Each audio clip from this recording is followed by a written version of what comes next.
Hello everyone and welcome to Think SSC. आप सभी का थिंक एसएससी के प्लेटफॉर्म पे बहुत बहुत स्वागत है। Gaurav hello, Saurabh Kumar hello, Sanjay hello, Pankaj hello, उसके बाद है अंशु मिश्रा हेलो, कुमकुम सिंह, राहुल बेंसला, हाँ जी हेलो नमस्ते, कैसे हैं आप सब लोग? हाँ जी, आ जाइए फिर फटाक से लाइव अपनी आज की क्लास स्टार्ट करते हैं। और आज जैसा कि मैंने आपको लास्ट क्लास में बताया था कि हम नेक्स्ट क्लास से न्यू चैप्टर स्टार्ट करेंगे, और हमारा जो नया चैप्टर है आज उसका नाम है nervous system. Rana Rishikesh Singh ji hello, नमस्ते नमस्ते नमस्ते, खुश रहो खुश रहो। चलो, हमने कहा था कि नेक्स्ट क्लास में मैं आपको ना नेक्स्ट क्लास में नया चैप्टर स्टार्ट करवाऊंगी। ओहो, बहुत सारे बच्चे लाइव आ चुके हैं। अल्टमांस नवाब, ओके, आयुष सिंह, सौरभ कुमार, पंकज, राहुल, मैम मेरा नाम ले लो, प्रशांत, ओके प्रशांत आपका नाम भी ले लिया। तो लास्ट क्लास में मैंने कहा था कि नेक्स्ट क्लास से हम नया चैप्टर स्टार्ट करेंगे, और जो नया चैप्टर है अपना उसका नाम है नर्वस सिस्टम, तंत्रिका तंत्र। अगर हम बात करते हैं ना, वनडे कॉम्पिटिटिव एग्जाम में इस चैप्टर से बहुत सारे क्वेश्चंस बनते हैं। कुछ 5-7 क्वेश्चन आपको बताने वाली हूं, आप कहोगे यस मैम हमने देखे हैं ऐसे क्वेश्चंस। जैसे आपने देखा होगा एग्जाम में क्वेश्चन आता है कि आपको भूख लग रही है, प्यास लग रही है, तो ब्रेन का कौन सा हिस्सा उसको कंट्रोल करता है? आप कोई चीज सोच रहे हो तो वो ब्रेन का कौन सा हिस्सा आपको सोचने को मजबूर कर रहा है? आपकी याददाश्त कहां बन रही है, याददाश्त कहां स्टोर हो रही है, ब्रेन का कौन सा हिस्सा डैमेज हो जाए कि आपको एमनेसिया हो जाए। एमनेसिया का मतलब होता है टोटल लॉस ऑफ मेमोरी, आपकी याददाश्त ही गायब हो जाए। ऐसे करके बहुत सारे क्वेश्चंस एग्जाम में देखने को मिलते हैं। तो ये जो चैप्टर है इसको अपन 3 या 4 क्लास में खत्म करेंगे। ये हाँ जी, गौरव साहब आप भी हो, बिल्कुल, हिमांशु मलिक आप भी हो। हाँ जी, मैंने कहा इस चैप्टर को करने में 3 या 4 क्लास लगेंगी, लेकिन जब इस चैप्टर को आप कर लोगे ना, जितने भी वनडे कॉम्पिटिटिव एग्जाम में आपके सारे क्वेश्चंस आते हैं वो सब आपके बन जाएंगे। एसएससी में तो बहुत सारे क्वेश्चंस आते हैं इस चैप्टर में, इसलिए मैंने आपका थोड़ा सा जल्दी उठा लिया इस चैप्टर को। चलो सबसे पहले चैप्टर का मीनिंग समझते हैं। नर्वस सिस्टम, तंत्रिका तंत्र। नर्वस सिस्टम का मतलब होता है वो सिस्टम जो हमारे बॉडी को कंट्रोल एंड कोऑर्डिनेट करता है। जैसे अभी मैं यहां से चलकर यहां आ गई, तो यहां पर अब आने के बाद मेरे बॉडी का बैलेंस बन रहा है। जैसे अभी मैं नेक्स्ट सेंटेंस कौन सा बोलने वाली हूं, किस लैंग्वेज में बोलने वाली हूं, मेरे हाथ ने इस डायरेक्शन में मूवमेंट किया, मैं राइट कर रही हूं, बोर्ड पे कुछ लिख रही हूं। तो ये जो जितने भी सारी एक्टिविटीज हैं इनको कंट्रोल कौन कर रहा है? तो आपका नर्वस सिस्टम कंट्रोल कर रहा है। तो हमारे बॉडी में एक ऐसा सिस्टम है, हमें भगवान ने एक ऐसा सिस्टम दिया है जो हमारे बॉडी में जितनी भी सारी एक्टिविटीज होती हैं उन सारी एक्टिविटीज को कंट्रोल एंड कोऑर्डिनेट करने का काम करता है।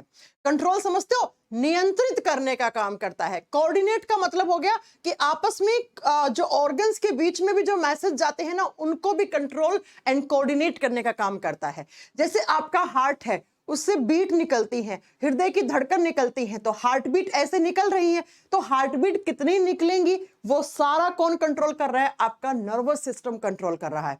तो हमारी बॉडी में ऑर्गन से बना हुआ एक ऐसा सिस्टम है जो हमारे बॉडी में जितनी भी सारी एक्टिविटीज होती है उन सारी एक्टिविटीज को कंट्रोल और कोऑर्डिनेट करवाता है, उन्हें समय समय पे करवाता है। ठीक है, अब जरा ध्यान से सुनो बच्चा कि इस सिस्टम के अंदर क्या क्या पढ़ते हैं। सबसे पहले जब हमारे सिस्टम की बात करते हैं, नर्वस सिस्टम की, तो हमारा जो नर्वस सिस्टम है ना वो 3 टाइप का होता है। आपको यहां से ना बहुत सारे क्वेश्चंस बनेंगे, तो प्लीज इसे ध्यान से समझने की कोशिश करना। यानी कि हमारा नर्वस सिस्टम वो 3 टाइप का होता है। कौन कौन सा? सबसे पहला है CNS। CNS का मतलब होता है central nervous system. Central nervous system, Hindi में आप लिखोगे केंद्रीय तंत्रिका तंत्र। जो सेंटर में है, जो आपके बॉडी के बीचों बीच है, सेंटर में है, केंद्रीय तंत्रिका तंत्र। अब सेंट्रल नर्वस सिस्टम का मतलब क्या है? ये आपका शरीर है, मान लो मेरा बॉडी है, इसके बीचों बीच जो सिस्टम है उसको सेंट्रल नर्वस सिस्टम कहते हैं। और इसके बीचों बीच आता है, ये आपका क्रेनियम है, कपाल है, इसके अंदर होता है आपका ब्रेन। तो सेंट्रल नर्वस सिस्टम 2 ऑर्गन से मिलकर बना हुआ होता है। एक तो ह्यूमन ब्रेन यानी कि दिमाग, आपका मस्तिष्क, और दूसरा दिमाग से पीछे की तरफ एक मोटी नस निकलती है, उस नस को हम कहते हैं स्पाइनल कोड। कितने बच्चों ने ये नाम सुन रखा है? स्पाइनल कोड, हिंदी में इसको बोलते हैं मेरुरज्जु। प्लीज बच्चों कमेंट मत करो, क्लास को पढ़ने में और कंसंट्रेट करो, क्योंकि बहुत अच्छा चैप्टर है, बहुत इंटरेस्टिंग चैप्टर भी है। आप अपने दिमाग के बारे में पढ़ रहे हो, है ना। बहुत सारी ऐसी बातें बताऊंगी जिस पर आपको यकीन भी नहीं होगा, लेकिन वो सच है। देखो, मैंने कहा सेंट्रल नर्वस सिस्टम कहाँ काम करता है, सेंटर में काम करता है। ये आपका बॉडी है, हम सबका शरीर ऐसा ही है, ठीक है। इसमें देखो आप ध्यान से कि बीचों बीच बॉडी के, अगर मैं बीचों बीच ऐसे दो हिस्सों में डिवाइड कर दूं तो यही लाइन बन रही है। तो सेंटर में एक तो ब्रेन हो गया आपका, ये दिमाग हो गया, और ब्रेन से देखो पीछे की तरफ ऐसे मोटी नस निकल रही है ना, ये मोटा जा रहा है ना एकदम पाइप सा, इसी को बोलते हैं स्पाइनल कोड। ऐसे आपका दिमाग है और इस दिमाग से पीछे की तरफ मोटी नस निकलती है, इसको बोलते हैं स्पाइनल कोड, मेरु रज्जु। तो एग्जाम में आता है सीएनएस, यानी कि सेंट्रल नर्वस सिस्टम कौन कौन से ऑर्गन से मिलकर बना हुआ है, यानी कि केंद्रीय तंत्रिका तंत्र कौन से दो अंगों से मिलकर बना हुआ है, तो आपको बताना है ब्रेन एंड स्पाइनल कोड। और मैं आपको बता दूं, वनडे एग्जाम में यही 2 से क्वेश्चन आते हैं, यही हमको डिटेल में पढ़ने हैं। दूसरे टाइप का जो हमारा नर्वस सिस्टम होता है उसको कहा जाता है पीएनएस, और पीएनएस का फुल फॉर्म होता है पेरिफेरल नर्वस सिस्टम। पेरिफेरल का मतलब क्या होता है बच्चा, जो परिधियों पे काम करता है। पेरिफेरल नर्वस सिस्टम, हिंदी में बोलते हैं परिधीय तंत्रिका तंत्र, हिंदी में पूरा नाम लिख लेना, परिधीय तंत्रिका तंत्र। इसने सेंटर में काम किया, ये क्या पेरिफेरल काम करता है। जैसे आप देखो, ये आपका बॉडी है और आपके शरीर के अंदर इस तरीके से बहुत सारी नर्व्स का जंजाल होता है, ऐसे देखो, ऐसे। जैसे मैंने आपको यहाँ पे सुई चुभोई सुई, तो यहाँ पे आपको दर्द फील हुआ, तो ये दर्द कैसे फील हुआ, दर्द की पहचान करवाता है ब्रेन, दिमाग, लेकिन यहां से लेकर इस दिमाग तक जो सिग्नल ले जाने का काम होता है ना, वो काम कौन करता है, हमारे बॉडी में बहुत सारी नर्व्स होती हैं, तंत्रिकाएं होती हैं, वो करती हैं। तो ये देखो इस तरीके से ये पेरिफेरल, ये पूरा नर्व्स का जंजाल पड़ा है आपके बॉडी में। तो ये जो नर्व्स है, ये तंत्रिकाएं हैं, इन तंत्रिकाओं से मिलकर बना हुआ होता है, उसको पेरिफेरल नर्वस सिस्टम कहते हैं। अच्छा, इसको ऐसे समझो, कंप्यूटर है, कंप्यूटर का मॉनिटर हो गया, यानी कि जो कंप्यूटर का आपका जो ये कंप्यूटर का जो पूरा पार्ट है, हिस्सा, ये हो गया आपका ब्रेन, और कंप्यूटर से बहुत सारे वायर निकलते हैं, है ना, तो वो हो गया आपका पीएनएस, ठीक है। अब तीसरा जो आता है उसको बोलते हैं, इसको लिख लो पहले, पेरिफेरल नर्वस सिस्टम किसका बना हुआ होता है, ये नर्व्स का बना हुआ होता है, तंत्रिकाओं का जाल है, तंत्रिकाएं होती हैं इसमें बहुत सारी, कुछ ऐसी होती हैं जो सिग्नल इसके पास लेके आती हैं, कुछ ऐसी होती हैं जो सिग्नल इसके पास लेके आती हैं, वो बाद में हम पढ़ लेंगे। तीसरा आता है एएनएस, और एएनएस का मतलब होता है autonomous nervous system, autonomous nervous system, Hindi में बोलते हैं स्वायत्त तंत्रिका तंत्र। यानी कि आपके बॉडी में कुछ ऐसी रिएक्शंस होती हैं जो इनवॉलेंट्री होती हैं। इनवॉलेंट्री का मतलब होता है अनैच्छिक, जिस पर हमारा कोई कंट्रोल नहीं है, उनको कंट्रोल करने वाला सिस्टम। जैसे मैम एग्जांपल दो, भाई मैं अभी चल रही हूं, ऐसे मूवमेंट कर रही हूं, इस पर तो मेरा कंट्रोल है ना, मैं चाहूंगी तो इस हाथ को ऐसे डायरेक्शन में ले गई, मैं नहीं चाहूंगी तो इसको ऐसे रख लिया, इस पे मेरा कंट्रोल है। लेकिन मेरे बॉडी में ऐसी बहुत सारी एक्टिविटीज हैं, ऐसी बहुत सारी क्रियाएं हैं जिस पे मेरा कोई कंट्रोल नहीं है। मैम एग्जांपल, जैसे रेस्पिरेशन, क्या सांस लेने पे मेरा कोई कंट्रोल है, नहीं है। क्या जो मेरा हार्ट बीट कर रहा है उस पर मेरा कोई कंट्रोल है, नहीं है। कभी आपने सोचा है, अरे आज तो मैं ना हार्ट को बोलूंगा आज के बाद हार्ट बीट ना बनाओ, 2 दिन अपने हार्ट को आराम करवाऊंगा, नहीं हो सकता ना ऐसा। तो ऐसी रिएक्शंस जिनको हम कंट्रोल नहीं कर सकते, वो कंट्रोल किससे होती हैं, वो एएनएस से होती हैं, वो हमारे बस की नहीं है, वो ऑटोनॉमस नर्वस सिस्टम द्वारा कंट्रोल होती है। तो ह्यूमन नर्वस सिस्टम 3 पार्ट से बंटा हुआ होता है। एक जो सेंटर में काम करता है उसको सेंट्रल नर्वस सिस्टम, और सेंट्रल नर्वस सिस्टम में 2 ऑर्गन आते हैं। ये एग्जाम का क्वेश्चन है कि जो केंद्रीय तंत्रिका तंत्र होता है वो कौन कौन से ऑर्गन से मिलकर बना हुआ होता है, तो आपको बताना है brain and spinal cord. Next, peripheral nervous system, जो हाथ पांव से लेकर सारी की सारी नर्व्स आपके ब्रेन और स्पाइनल कोड तक आती हैं, यानी कि जो तंत्रिकाओं का जंजाल है, उस जंजाल को हम क्या बोलते हैं, जो वायर्स हैं, आप इसको समझ लो, तार है हमारे शरीर में बहुत सारे, तो वो पीएनएस कहलाता है। और ऐसी रिएक्शंस जिनको हम लोग चाह के भी कंट्रोल नहीं कर सकते, वो कंट्रोल होती है एएनएस के द्वारा, ऑटोनोमस नर्वस सिस्टम के द्वारा। तो 3 टाइप का नर्वस सिस्टम होता है। वनडे एग्जाम में आपको ये पढ़ना है, हमें ये पढ़ना है। जो एमबीबीएस वाला करते हैं ना, वो सब ये पढ़ते हैं, हमें नहीं पढ़ना है। जरा लिखिएगा, पहला सेंट्रल नर्वस सिस्टम में मैंने कहा 2 ऑर्गन्स पढ़ने हैं आपको, तो नंबर 1 पे लिखो ह्यूमन ब्रेन। ह्यूमन ब्रेन ये हमें डिटेल में पढ़ना है। ह्यूमन ब्रेन ये मेन इस चैप्टर में, बस इसी से क्वेश्चन आते हैं। अब आप बोलोगे मैम ह्यूमन ब्रेन क्यों लिखा? भैया दिमाग तो गाय भैंस घोड़ा गधे में भी दिमाग है, लेकिन हमें उनके दिमाग के बारे में नहीं पढ़ना है, हमें हमारे दिमाग के बारे में पढ़ना है। क्यों? क्योंकि हम पढ़ रहे हैं ह्यूमन नर्वस सिस्टम। हमें गधे वधे के दिमाग पर रिसर्च नहीं करनी है, हमें सिर्फ हमारे दिमाग पे पढ़ना है। इसीलिए मैंने लिखा ह्यूमन ब्रेन, मानव मस्तिष्क। हिंदी में दिमाग लिख लो, मस्तिष्क लिख लो, है ना, ह्यूमन ब्रेन। अब ह्यूमन ब्रेन को हम बहुत डिटेल में पढ़ेंगे, इतना कि 3-4 क्लास लग जाएंगे इसको पढ़ने में। सबसे पहले जब हम ब्रेन के बारे में डिटेल में स्टडी करते हैं तो उस ब्रांच को हम बोलते हैं न्यूरोलॉजी, उस ब्रांच को हम बोलते हैं न्यूरोलॉजी। ऐसे डॉक्टर्स जो ब्रेन और ब्रेन से निकलने वाली जो पीछे की तरफ मोटी नस होती है, जिसको आप स्पाइनल कोड बोलते हैं, उस पर रिसर्च करते हैं, उनको न्यूरोलॉजिस्ट कहा जाता है। आपने देखा होगा कभी आपकी स्पाइनल कोड में दर्द होता है पीछे की तरफ, आपको सर्वाइकल दर्द होता है, तो आप किस डॉक्टर के पास जाते हो? आप न्यूरोलॉजिस्ट के पास जाते हो। आप किसको सर्च करते हो? न्यूरोलॉजिस्ट को सर्च करते हो, राइट। तो मैंने कहा कि ब्रेन के बारे में स्टडी करना न्यूरोलॉजी कहलाता है। और जो लोग इस ब्रांच पे या तो एमडी करते हैं या जो लोग पीएचडी वगैरह करते हैं, उनको हम न्यूरोलॉजिस्ट कह देते हैं आगे चल के। नेक्स्ट बात आती है कि ब्रेन की लोकेशन कहाँ है, आपका दिमाग कहाँ है। अगर मैं आपसे पूछूं आपका दिमाग कहाँ है, तो आप में से बहुत सारे बच्चे बोलेंगे मैम ये दिमाग है। अरे ये दिमाग नहीं है, ये फोरहेड है, माथा है। ये जो आपको मैंने पढ़ाया था ना कि ये क्या है, ये है क्रेनियम। क्रेनियम का मतलब क्या होता है? कपाल, बिलो क्रेनियम। ये जो क्रेनियम है ना बच्चा, इस कपाल के नीचे दिमाग है। आपके दिमाग को प्रोटेक्शन देने के लिए भगवान ने आपको ये क्रेनियम दिया, तो क्रेनियम के नीचे दिमाग है। ये आपका क्रेनियम यानी कि खोपड़ी, ये फूटेगी तो इसके अंदर बहुत सारा खून निकलेगा, 1.5 से 2 लीटर खून अकेला खोपड़ी में ही होता है। उसके बाद उसके अंदर आपका दिमाग निकलेगा और वो दिमाग कुछ ऐसा सा होगा, वो दिमाग कुछ ऐसा सा होगा, देखो। और इस दिमाग से ये जो पीछे की तरफ ये जो निकल रही है ना, इसको स्पाइनल कोड बोलते हैं।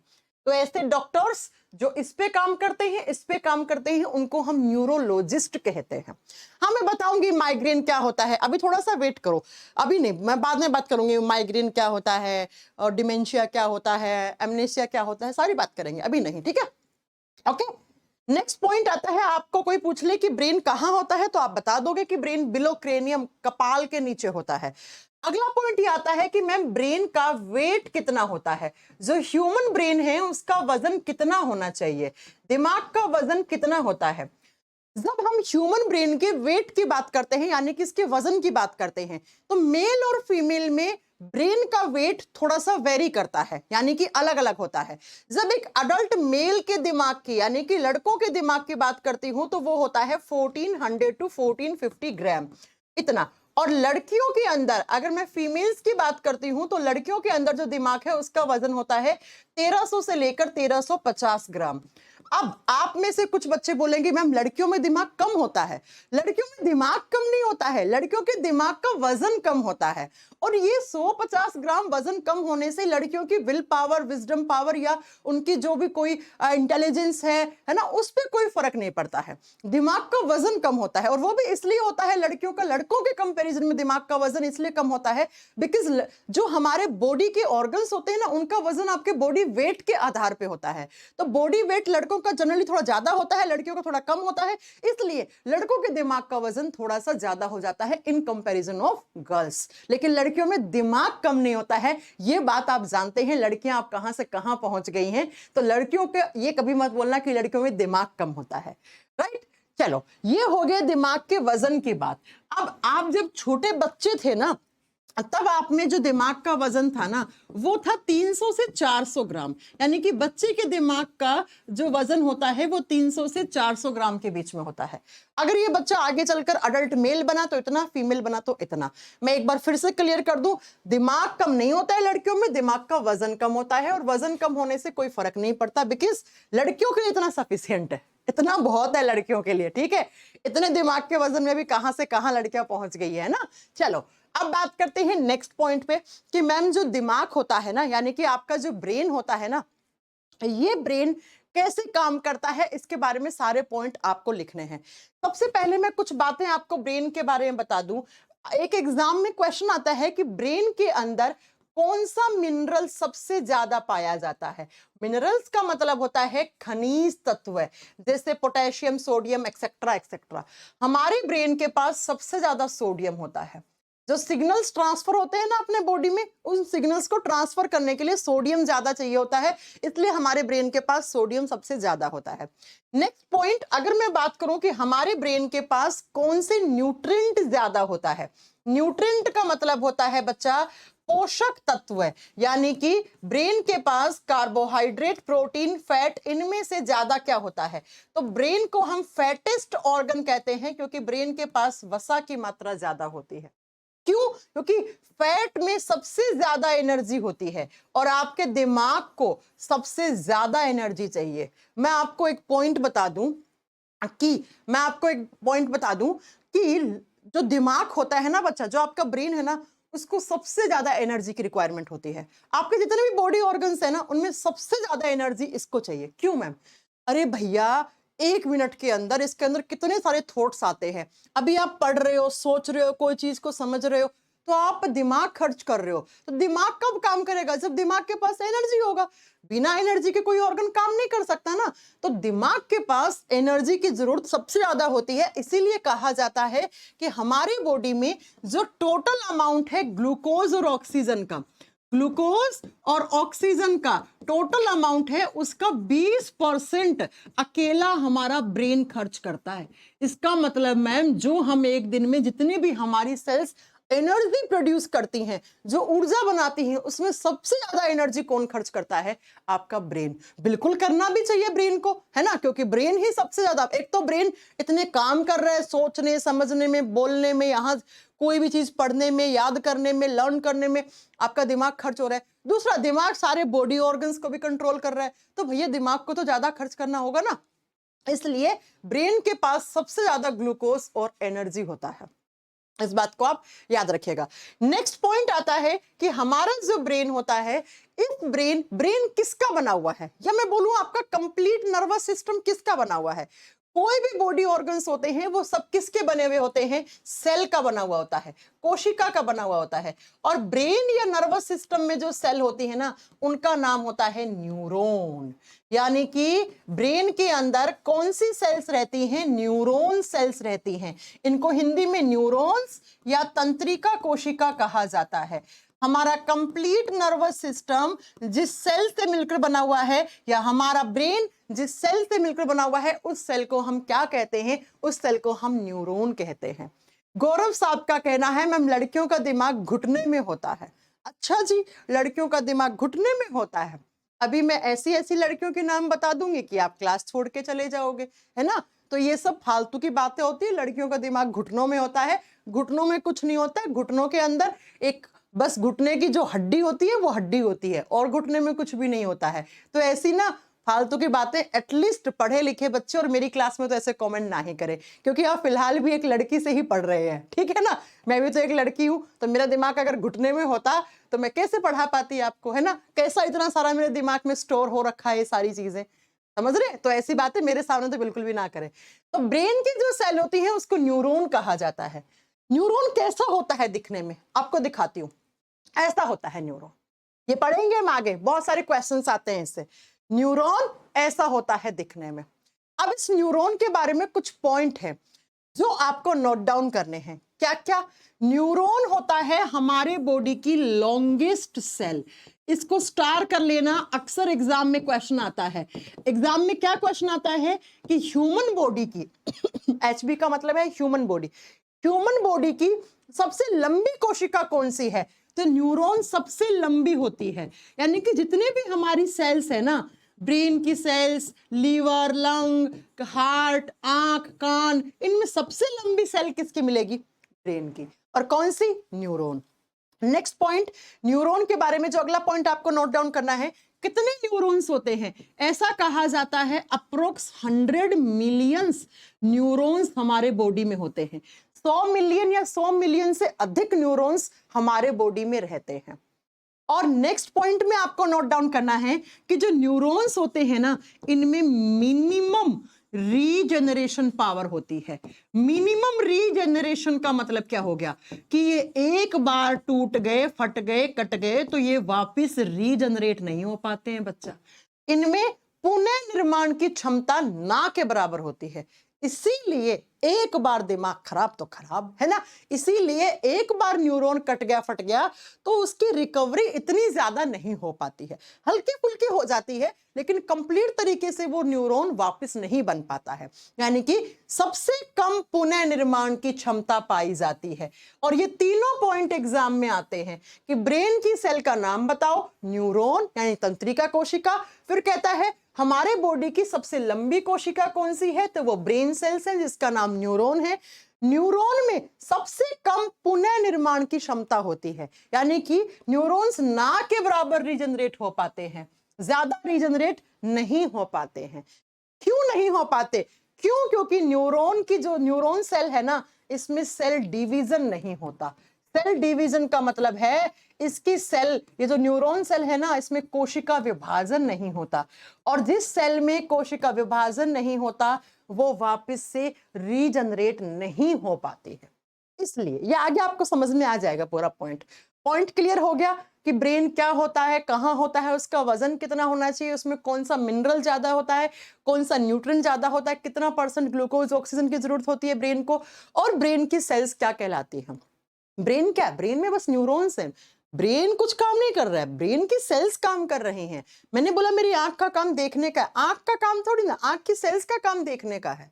मैंने बोला नाक का काम स्मेल करने का है, नाक का थोड़ी, नाक की सेल्स का काम है। मैंने कहा ब्रेन कंट्रोल करने का काम करता है, ब्रेन थोड़ी करता है, ब्रेन की सेल्स करती हैं। तो ब्रेन की सेल्स इसीलिए लंबी होती हैं, ऐसी होती हैं ब्रेन की सेल्स। खैर आगे हम पढ़ा देंगे। अब नेक्स्ट पॉइंट आता है कि हमारा जो ब्रेन है ना, इसकी रहती है कवरिंग। ब्रेन के चारों तरफ कवरिंग लगी हुई होती है। कवरिंग का मतलब होता है आवरण, यानी कि ब्रेन को प्रोटेक्शन देने के लिए मेम्ब्रेन्स लगी हुई होती है।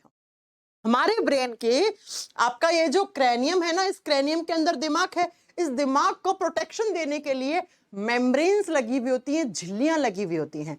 और जो ब्रेन को कवरिंग देती है उस मेम्ब्रेन का नाम होता है मेनिंजिस। इसका नाम होता है मेनिंजिस। तो एग्जाम में क्वेश्चन आता है मेनिंजिस कौन से ऑर्गन को प्रोटेक्शन देती है, कौन से ऑर्गन को सुरक्षा देती है? आपको बताना है वो ब्रेन को देती है। और जो ब्रेन है ना, वो किस प्रकार का प्रोटेक्शन, आपके दिमाग में कोई वायरस, कोई बैक्टीरिया ना घुस जाए। जैसे मैं आपको बताऊं कि हम लोग क्या करते हैं, हमें कोई कोरियर भेजना है तो कोरियर को हम क्या करते हैं, थैली में लपेट के और उसके बाद हम कोरियर बॉय को दे देते हैं। ठीक ऐसे तरीके से हमारा ब्रेन के चारों तरफ ऐसे मेम्ब्रेन जैसी स्ट्रक्चर लगी हुई होती है, झिल्ली लगी हुई होती है, उसी झिल्ली को हम मेनिंजिस कहते हैं। और ये मेनिंजिस है ना, ये 3 लेयर से बनी हुई होती है, इसमें 3 परत होती है। ब्रेन की मेनिंजिस तो इस पूरी स्ट्रक्चर को नाम दे दिया, लेकिन ये 3 परत से बनी हुई होती है। कैसे? देखो यहाँ पे इस फोटो को देखो आप तो समझ में आएगा। ये रहा आपका ब्रेन, ये रहा आपका ब्रेन, और इस ब्रेन के चारों तरफ इस तरीके से ये लगी हुई मेम्ब्रेन, और इसी मेम्ब्रेन को आगे डिटेल में यहां पढ़ा है। ये पहला मेम्ब्रेन जिसको पिया मीटर कहते हैं, ये दूसरा आर्केनोइड, आर्केनोइड का मतलब होता है मकड़ी का जंजाल, वैसी होती है ये। और जो तीसरी होती है इसको बोलते हैं ड्यूरामीटर, और उसके बाद ये आपका क्या है, क्रैनियम, स्कल, खोपड़ी है ये। इस खोपड़ी के अंदर मैंने कहा ना मेम्ब्रेन निकलेंगी, और मेम्ब्रेन जो निकलती है उसको मेनिंजिस कहते हैं। इन तीनों लेयर को मिला के हम मेनिंजिस कहते हैं। तो बेसिकली मेनिंजिस उस पूरी लेयर को कह देते हैं, और ये लेयर आगे सब लेयर से बनी हुई होती है, 3 परत से बनी हुई होती है। कौन कौन सी? नंबर 1 पे पिया मीटर, ये वाला फोटो आपको समझ में आ गया होगा ना। 1 नंबर पे आता है पियामेटर और हिंदी में सेम नाम है। 2 नंबर पे आता है आर्केनोइड, आर्केनोइड, और 3 नंबर पे आता है ड्यूरामेटर, ड्यूरामेटर। अब यहां से ना 2 क्वेश्चन और बनते हैं। क्या क्या कि हमारे ब्रेन की सबसे अंदर वाली लेयर क्या है। ये सबसे अंदर की तरफ होती है, ये इनर है, और ये सेंटर वाली होती है आर्केनोइड, ये बीच में होती है, और ये सबसे बाहर होती है, ये आउटर होती है। यानी कि इस तरीके से 3 मेम्ब्रेन है, फर्स्ट, सेकेंड, थर्ड, ये जो पहली, और यहां आपका क्या है, दिमाग है। तो ये जो दिमाग के पास है इसको बोलेंगे पियामेटर, जो बीच में है इसको आर्केनोइड, और सबसे बाहर है इसको ड्यूरामेटर, और यहां से आपकी खोपड़ी शुरू, फिर ये आपकी खोपड़ी शुरू। तो सोचो आपके ब्रेन को कितनी प्रोटेक्शन दी गई है, इतनी प्रोटेक्शन जरूरी है। नहीं तो मैं ऐसे चल रही थी, मेरा दिमाग भिड़ गया, ऐसे मेरी खोपड़ी भिड़ गई और मेरा दिमाग हाथ में आ गया बाहर निकल के। नहीं आता ना। क्यों नहीं आता? क्योंकि आपका ब्रेन बहुत स्ट्रांगली प्रोटेक्टेड है। नहीं तो अगर ये मेम्ब्रेन नहीं होती ना, दिमाग कहीं भिड़ता, ऐसे खोपड़ी भिड़ती और बाहर आके दिमाग गिर जाता आपका। लेकिन कभी गिरा हुआ देखा आपने किसी का ब्रेन? नहीं ना, क्योंकि ये इतनी स्ट्रॉन्ग हड्डियों से बनी है। मैंने आपको पढ़ाया है, ये 8 हड्डियों से मिलकर बनी हुई होती है और वो स्ट्रॉन्गेस्ट बोन की कैटेगरी में आती है। तो ये, फिर इसके अंदर 3 मेम्ब्रेन, फिर आपका दिमाग पड़ा है। तो सोचिए दिमाग कितना अंदर पड़ा है। ठीक है, तो ये एग्जाम के क्वेश्चन आते हैं कि ब्रेन की मेम्ब्रेन को मेनिंजिस कहते हैं, और जब कभी भी इस मेनिंजिस में इंफेक्शन हो जाता है ना, किसी बैक्टीरिया और वायरस की वजह से ये संक्रमित हो जाते हैं। यानी कि कोई बैक्टीरिया और कोई वायरस आ गया और वो क्या कर गया, इसमें इंफेक्शन कर गया, तो बच्चों एक बीमारी होती है जिसको मेनिंजाइटिस कहा जाता है। मेनिंजाइटिस, आपने हिस्ट्री पढ़ी होगी, हिस्ट्री में पढ़ा होगा राजा राम मोहन राय की डेथ हुई थी ड्यू टू मेनिंजाइटिस। जो राजा राम मोहन राय थे जिन्होंने सती प्रथा खत्म किया था, उनको सती प्रथा खत्म ही किया होगा ना, तो उनकी डेथ जो हुई थी ना, वो मेनिंजाइटिस डिजीज की वजह से हुई थी। ये एक बीमारी है। इस बीमारी में क्या होता है, तो ब्रेन की मेम्ब्रेन में इंफेक्शन हो जाता है due to virus and bacteria. कोई वायरस और बैक्टीरिया आके इंफेक्शन कर देता है, तो आपकी ब्रेन की ये मेम्ब्रेन है, ये सड़ जाती है, गल जाती है, और फिर आपके ब्रेन में इन्फेक्शन पहुंचता है, जिसकी वजह से दिमाग में बुखार और कोमा में जा सकता है, इंसान मर सकता है। ठीक है, तो इसको बोलते हैं मेनिंजाइटिस डिजीज, मेनिंजाइटिस रोग। ये हो गया आपके ब्रेन के बारे में बहुत सारी बातें कि ब्रेन की कवरिंग कैसी है, ब्रेन को इतना प्रोटेक्शन कहाँ से मिला है, वजन क्या है, एक्सेट्रा एक्सेट्रा। अब बात क्या आती है, बात आती है कि ह्यूमन ब्रेन जो है ना, ये 3 पार्ट्स में डिवाइडेड रहता है। हमारा ब्रेन है ना, ये ब्रेन 3 हिस्सों में बंटा हुआ होता है। Human brain is divided into 3 parts, 3 भागों में बंटा हुआ है। कौन कौन से? सबसे पहले तो इनके नाम याद करने हैं। नंबर 1 पे आता है fore brain. Fore brain, Hindi medium वाला बच्चा लिखेगा अग्र मस्तिष्क। आगे वाला दिमाग, मैम ये आगे वाला दिमाग कौन सा? तो जरा देखो, फोटो से समझने की कोशिश करना। ये आपका ब्रेन है, ये लड़का इस तरह ऐसे मुंह करके खड़े हुए है, लड़की है लड़का जो भी है, ठीक है। ये वाला, ये आगे वाला दिमाग, ये वाला फोर ब्रेन, फोर ब्रेन। तो ये हो गया फोर ब्रेन। 2 नंबर पे जो आता है वो आता है सेंटर वाला, और सेंटर वाला होता, आ गया ये,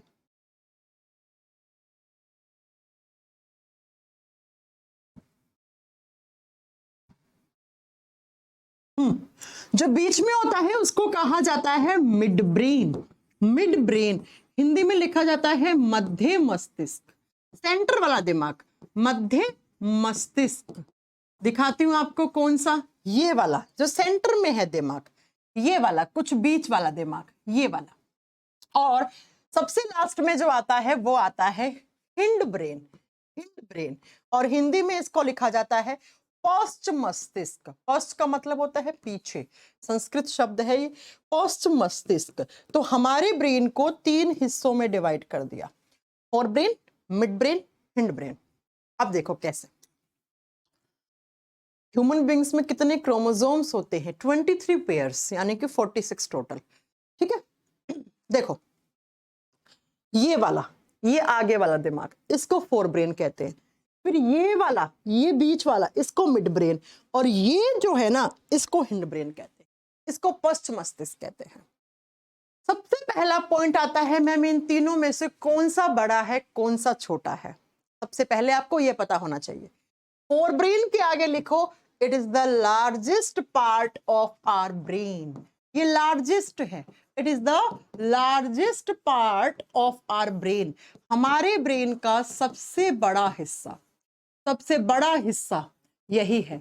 अप्रोक्स 2/3 हिस्सा यही बनाता है, 2/3 हिस्सा यही ब्रेन बनाता है। और जो सबसे छोटा होता है वो ये होता है, it is the smallest part of our brain. ये स्मॉलेस्ट पार्ट है, ये सबसे छोटा है, ये सबसे छोटा हिस्सा है हमारे ब्रेन का।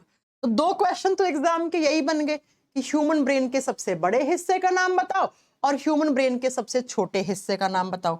बता दोगे भाई सबसे बड़ा होता है फोर ब्रेन, इसको ऐसे भी लिख लेना साइड में, सबसे बड़ा forebrain, then hindbrain, then midbrain, यानी कि मध्य मस्तिष्क सबसे छोटा और फोर ब्रेन सबसे बड़ा। पॉइंट दोनों क्लियर हो गए होंगे, पॉइंट दोनों क्लियर हो गए होंगे आपको। अब जो ब्रेन होते हैं ना बच्चा, ब्रेन के पार्ट्स होते हैं, ये आगे सब पार्ट्स में डिवाइडेड रहते हैं, यानी कि इनके उपभाग भी होते हैं। तो लिखो जरा, फोर ब्रेन है ना, ये भी आगे 3 सब पार्ट्स में डिवाइडेड रहता है। कौन कौन सा? नंबर 1 पे थैलेमस, यानी कि फोर ब्रेन भी आगे 3 पार्ट्स में डिवाइडेड है। 1 नंबर पे आता है थैलेमस, 2 नंबर पे आता है हाइपोथैलेमस, थैलेमस के आगे हाइपो शब्द जोड़ दो। 2 नंबर पे आता है हाइपोथैलेमस, और जो 3 नंबर पे आता है उसको कहा जाता है सेरेब्रम। सेरेब्रम, हिंदी मीडियम वाले बच्चे थोड़े से अच्छे से नाम लिखना, हिंदी में इसको प्रमस्तिष्क बोलते हैं, प्रमस्तिष्क। मिड ब्रेन का कोई पार्ट नहीं होता, इसीलिए बेचारा छोटा है, इसीलिए बेचारा छोटा है। अभी बताएंगे अनामिका जी कौन सा होता है छोटा दिमाग। हिंड ब्रेन अगेन 3 हिस्सों में बंटा हुआ होता है। नंबर 1 पे आता है पोन्स वेरोलाई, कुछ बुक्स वाले सिर्फ पोन्स लिखते हैं, तो वो भी आप समझ लेना, पोन्स वेरोलाई। 2 नंबर पे आता है एमो, एमो का मतलब होता है मेडुला ऑब्लंगेटा, मेडुला ऑब्लंगेटा। अब आप सोच रहे होंगे मैम कितने टफ नाम है, क्या करें बच्चों, बायोलॉजी है ही टफ सब्जेक्ट, ऐसे थोड़ी कोई पढ़ पाता है। मेडुला ऑब्लंगाटा, ये हो गया 2 नंबर पे। और 3 नंबर वाला जो होता है ना, उसको बोलते हैं सेरेबेलम। बच्चों कंफ्यूज नहीं होना है, वो सेरेब्रम है, ये सेरेबेलम है, हिंदी में इसको अनुमस्तिष्क कहते हैं। देखो बच्चों, अनु का मतलब होता है पीछे, तो ये पीछे वाला दिमाग ही तो है हिंड ब्रेन, इसका हिस्सा है। प्रे का मतलब होता है आगे, तो आगे वाला दिमाग ही तो है ये फोर ब्रेन, उसका ही तो हिस्सा है। एक बार लास्टली सुनो, क्या मैंने कहा, सौरभ आप क्लास में लेट आए क्या? पढ़ा चुकी हूँ मैं ब्रेन की स्टडी को क्या बोलते हैं, सारी बातें बता चुकी हूँ, आप इतना लेट कैसे आए क्लास में? हमारे ब्रेन को हमने 3 हिस्सों में बांट दिया, आगे वाला हिस्सा फोर ब्रेन, बीच वाला मिड ब्रेन, लास्ट वाला हिंड ब्रेन। फोर ब्रेन आगे फिर 3 भागों में बंटा हुआ होता है। नंबर 1 पे थैलेमस, नंबर 2 पे हाइपोथैलेमस, नंबर 3 पे सेरेब्रम। अब ये जो तीनों सब पार्ट्स है ना, इनमें ये सबसे बड़ा है, ये लार्जेस्ट है, यानी कि ये सब पार्ट्स में सबसे बड़ा है। और ये जो है ना सेरेबेलम, इसको तो बोलते ही हम छोटा दिमाग है, ये सबसे छोटा है, ये स्मॉलेस्ट है। अब आप कहोगे मैम हम तो कंफ्यूज हो गए। अरे भैया कंफ्यूज होने वाली बात ही नहीं है, ये पार्ट्स है, यानी ये भाग है, भागों में ये बड़ा ये छोटा, ये सब पार्ट्स हैं ब्रेन के, उपभाग हैं। तो लार्जेस्ट सब पार्ट ये हो गया, ये सबसे बड़ा उपभाग हो गया, कौन सा? सेरेब्रम। और ये सबसे छोटा उपभाग हो गया, स्मॉलेस्ट हो गया, इसको तो बोलते ही हम छोटा दिमाग है। और यहाँ होता है, यहाँ आपने सुना होगा फलाना इंसान के छोटे दिमाग में चोट लग गई और वो मर गया। एक बॉलर था ना जिसके एक बॉल आके लग गई थी यहाँ पर, ऑन द स्पॉट उसकी डेथ हो गई थी। ऐसे ही आपने देखा होगा बाइक से जो पीछे बाइक चला रहे थे 2 दोस्त, एक्सीडेंट हो गया, आगे वाला दोस्त बच गया, पीछे वाला दोस्त मर गया, ऑन द स्पॉट मर गया। क्यों? क्योंकि पीछे वाला दोस्त ऐसे गिरा तो ऑन द स्पॉट चोट लगी छोटे दिमाग में, और छोटे दिमाग में तुरंत हार्ट अटैक आने की वजह से आगे सब आपको चीजें सब समझ में आएंगी कि ऐसा क्यों होता है कि छोटे दिमाग में चोट लगते ही उसकी डेथ हो जाती है इंसान की, सब बताऊंगे। हो गया? पॉइंट क्लियर हो गया? यहां तक बताओ कोई डाउट है कि fore brain, mid brain, hind brain यानी कि 3 सब पार्ट हैं, फिर इनके 3 पार्ट हैं, फिर इनके सब पार्ट्स हैं। इन सबको हमें पढ़ना है। ये सब अपना अपना काम करते हैं, किसी को किसी के काम से मतलब नहीं है। इसका अपना अलग काम है, इसका अपना अलग काम है, इसका अपना अलग काम है, इसका अलग काम है, इसका अलग काम है, इसका अलग काम है। इसका कोई पार्ट नहीं होता है आगे, यानी कि आगे इसका कोई हिस्सा नहीं है, इसलिए ये बेचारा छोटा रह गया है। अब हमें सारे के सारे ब्रेन के सब पार्ट्स के फंक्शंस पढ़ने हैं। यही तो पढ़ना है हमें कि क्या करता है ये, क्या करता है ये, क्या करता है ये, और क्या करता है ये, और क्या करते हैं ये 3। ये सारों के बारे में हमें पढ़ना है। तो सबसे पहले हम देखो, हम ऐसे पढ़ेंगे, हम ना ऐसे पढ़ेंगे, ऐसे उल्टे आके पढ़ेंगे, ऐसे आपको आसान हो जाएगा पढ़ना। तो सबसे पहले लिखो फंक्शंस ऑफ सेरेबेलम, या आप हेडिंग दो सेरेबेलम। सेरेबेलम क्या करता है ये सेरेबेलम? सबसे पहला पॉइंट तो इसके बारे में यही लिख दोगे कि ये छोटा दिमाग कहलाता है। इसको लिटिल ब्रेन कहा जाता है, छोटा दिमाग, स्मॉलेस्ट ब्रेन। इसको लिटिल ब्रेन यानी कि छोटा दिमाग का नाम दिया गया। भाई क्यों दिया गया है तो कोई बड़ी बात नहीं, आप बता दोगे सबसे छोटा है इसलिए। इसी को हम छोटा दिमाग कहते हैं, और इसको एक नाम की उपाधि और दी गई है, इसको ट्री ऑफ लाइफ, जीवन का पेड़। यानी कि जैसे पेड़ सीधा खड़ा है, वैसे जब तक ये है तब तक आप सीधा खड़े हो, जब तक ये गया यानी कि सेरेबेलम गया, उस दिन आप नीचे गिर के पड़ के मर जाओगे। अभी सारी बातें समझ में आ जाएंगी। 2 पॉइंट समझ में आ गए। कौन से ब्रेन का हिस्सा है? ये पीछे वाले दिमाग का हिस्सा है। कहाँ होता है मैम? अभी आपको दिखाते हैं ये कहाँ होता है। ये रहा आपका छोटा दिमाग। इस फोटो में आप, चलो इसको थोड़ा सा जूम करके आपको दिखाती हूं तो और अच्छे से समझ में आएगा। ये रहा आपका छोटा दिमाग, ये दिख रहा है पीपल के पेड़ के पत्ते जैसा, ये रहा छोटा दिमाग। ये रहा, इसको दिखा रखा है ना, ये रहा सेरेबेलम, ये रहा छोटा दिमाग। समझ में आ गई मेरी बात? तो ये छोटा दिमाग है, ये क्या काम करता है? नाम में छोटा, काम बहुत बड़े हैं इसके। जरा लिखो ये क्या क्या काम करता है। सबसे पहले लिखो, फिर हम समझाएंगे आपको। FN का मतलब है फंक्शंस, इसके कार्य क्या क्या है। सबसे पहला, ये आपके बॉडी बैलेंसिंग का काम करता है, शरीर पर संतुलन बनाने का काम कर रहा है। लिख दीजिए बॉडी बैलेंसिंग का। बॉडी बैलेंसिंग का मतलब कोई भी एक्टिविटी कर रहे हो, साइकिल चला रहे हो, गाड़ी चला रहे हो, बैलगाड़ी चला रहे हो, यानी कि खड़े हो, बैठे हो, सो रहे हो, गिर नहीं रहे हो, पड़ नहीं रहे हो, यानी कि आपके बॉडी का बैलेंस है। मैं सीधी खड़ी हूं, अभी गिर नहीं रही, क्योंकि मेरा थोड़ा दिमाग सही है भैया, अभी तक मेरे बॉडी का बैलेंस बना हुआ है। तो इसको लिखो शरीर पर संतुलन बनाने का काम। पहला फंक्शन शरीर पर संतुलन बनाने का काम करता है, बॉडी बैलेंसिंग। अब वो बैलेंसिंग कहीं भी हो सकती है। आपने देखा होगा सर्कस वर्कस में एक छोटी सी लड़की, इतना पतला सा टायर होता है, उसके ऊपर बैलेंस बना देती है, ऐसे रस्सी बंधी हुई होती है, उसके ऊपर वो ऐसे चल रही होती है। तो वो तो प्रैक्टिस के कारण होता है। अब आपको मैं रस्सी के ऊपर चलाऊं, आप चल जाओगे क्या? नहीं चलोगे ना, वो तो प्रैक्टिस से होता है। ठीक है, तो बॉडी बैलेंसिंग का काम करता है। दूसरा, इसका काम होता है मसल्स मूवमेंट पे कंट्रोल करना। मसल्स मूवमेंट हिंदी में लिखते हैं मांसपेशीय संकुचन, यानी कि हमारे बॉडी में जितनी भी मसल्स हैं, जिन जिन ऑर्गन के पास, उन सब में संकुचन, उन सब में मूवमेंट का काम इसी ब्रेन का होता है। जैसे मैंने अपने हाथ को इस डायरेक्शन में ऐसे करवाया, मुझे पसीना आया, मैंने ऐसे पहुंच के झाड़ दिया, ये सारे मूवमेंट इसी ब्रेन द्वारा कंट्रोल किए जाते हैं, इसी ब्रेन के हिस्से द्वारा कंट्रोल किए जाते हैं। तीसरा, इसका काम होता है स्पीकिंग पावर को कंट्रोल करना। स्पीकिंग पावर का मतलब है बोलने की क्षमता, यानी कि अभी मैं आपसे बोल रही हूं तो क्या बोल रही हूं, अगला सेंटेंस किस लैंग्वेज में बोलूंगी, क्या बोलूंगी, किसके बारे में बोलूंगी, ये सब किसका काम है? इसी का काम है। सम्राट जी पढ़ लो, सिलेबस कंप्लीट होने की तुम्हें पहले टेंशन होगी, पहले पढ़ लिख तो लो।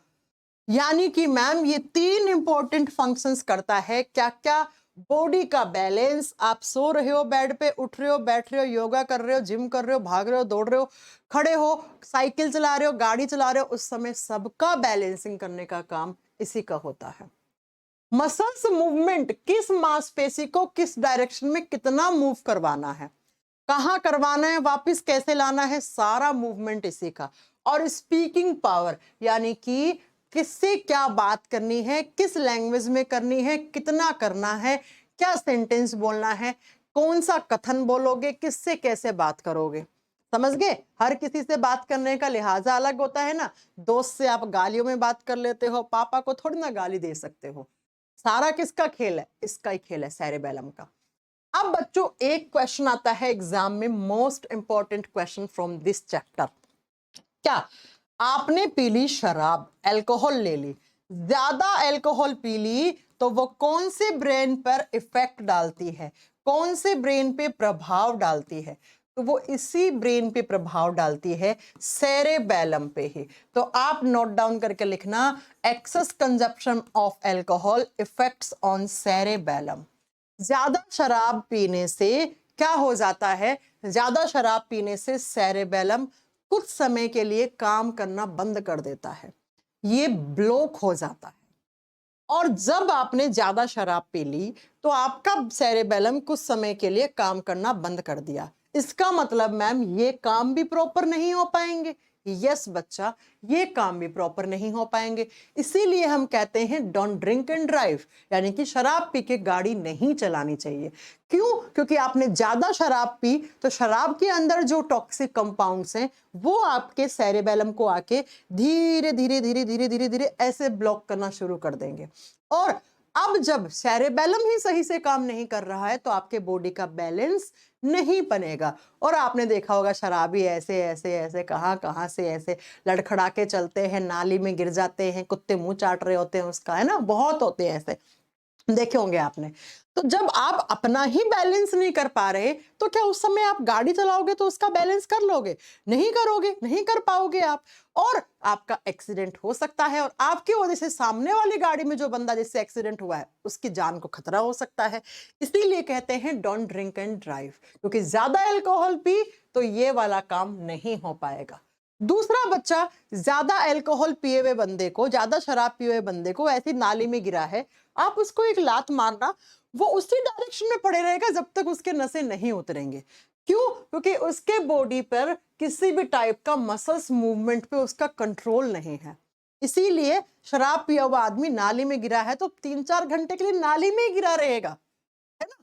और उसकी जुबान लड़खड़ाती है, उसकी स्पीकिंग पावर कंट्रोल नहीं हो पाती है, अपने आप को वो कुछ भी समझना शुरू कर देता है। देखा हुआ होगा आपने, पिए हुए लोग क्या अपने आप से बड़बड़ाने लग जाते हैं, बड़बड़ाता रहता है, किसी से भी, ऐसा नहीं है कि किसी से बात करेगा तब बड़बड़ाएगा, ऐसे ही रोड पे चलता हुआ बड़बड़ाता रहता है, और किसी को भी गाली दे देता है, कैसे ही बात कर लेता है, अपने आप को प्राइम मिनिस्टर समझने लग जाता है। आज तो तेरा भाई गाड़ी चलाएगा, आज तो ये कर दूंगा, आज वो कर दूंगा, है ना। क्यों? क्योंकि उसका सेरेबेलम कुछ समय के लिए काम करना बंद कर गया है। तो बच्चा, ज्यादा शराब पीने से यही होता है। अब मैंने एक बात आपको बोली कि आपके छोटे दिमाग में चोट लग जाती है तो आपकी ऑन द स्पॉट डेथ हो जाती है। क्यों हो जाती है? क्योंकि, बहुत ध्यान से समझना, मसल्स मूवमेंट और आपका जो एक ऑर्गन है जिसको आप हार्ट कहते हैं, हार्ट के अंदर जो हार्ट बीट बन रही है, यानी धक धक हो रहा है, वो किसकी वजह से? वो मसल्स मूवमेंट की वजह से। आपका हार्ट इस तरीके से पंप कर रहा है ब्लड को, किसकी वजह से? मांसपेशियों की वजह से। हार्ट के अंदर मसल्स ही होती है सिर्फ, और उन मसल्स को कमांड देता है सेरेबेलम। वो बोलता है उन मसल्स को कि पंप करना है। तो जब तक आपका हार्ट इस तरीके से पंप कर रहा है, हार्ट बीट बन रही है, तब तक आप जिंदा हो। और जब ये हार्ट बीट बनना बंद हो जाएंगी तो आपकी डेथ हो जाएगी, है ना। यानी कि आपका हार्ट अटैक आ चुका है या हार्ट फेल हो चुका है आपका। तो इन मसल्स को कमांड कौन दे रहा है? इन मसल्स को कमांड सेरेबेलम दे रहा है। और मैंने कहा सेरेबेलम में चोट लग गई, सर के बिल गिर गए, किसी ने पत्थर मारा यहाँ पे, किसी ने बॉल मार दी यहाँ पे, तो सेरेबेलम बंद हट गया, यानी सेरेबेलम डीएक्टिवेट हो गया। अब क्या नहीं होगा? अब आपकी हार्ट की जो मसल्स हैं उनको सिग्नल नहीं मिलेगा, और बेचारी हार्ट के मसल्स जो इस तरीके से पंप कर रही थी वो बेचारी सिग्नल ही नहीं आया तो वो काम करना बंद कर देती है। इसका मतलब आपके हार्ट ने काम करना बंद कर दिया, इसका मतलब आपके हृदय से धड़कनों का बनना बंद हो गया, इसका मतलब आपका हार्ट फेल हो गया, हार्ट अटैक आ गया, आपकी डेथ हो गई।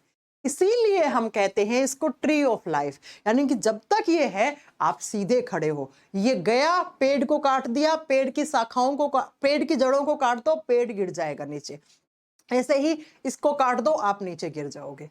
बात समझ में आ गई? इसीलिए हम कहते हैं कि अगर किसी इंसान के छोटे दिमाग में चोट लग गई तो वो इंसान मर जाता है। क्यों मर जाता है?